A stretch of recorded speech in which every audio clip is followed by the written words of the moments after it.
संध्या शांताराम. संध्या शांताराम यांचे मूळ नाव विजया देशमुख असे होते. त्यांचा जन्म 13 सप्टेंबर 1938 रोजी झाला.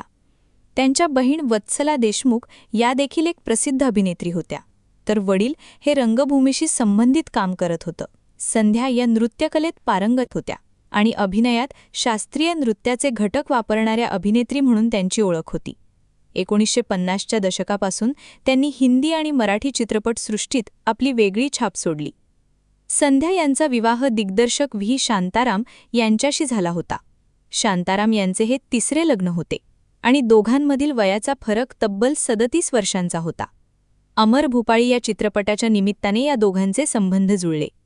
संध्या शांताराम यांनी व्ही. शांताराम यांच्या अनेक चित्रपटांमध्ये प्रमुख भूमिका साकारल्या. संध्याची खासियत म्हणजे भूमिकेचा अभ्यास करणे आणि त्याकरता कितीही कष्ट घेणे.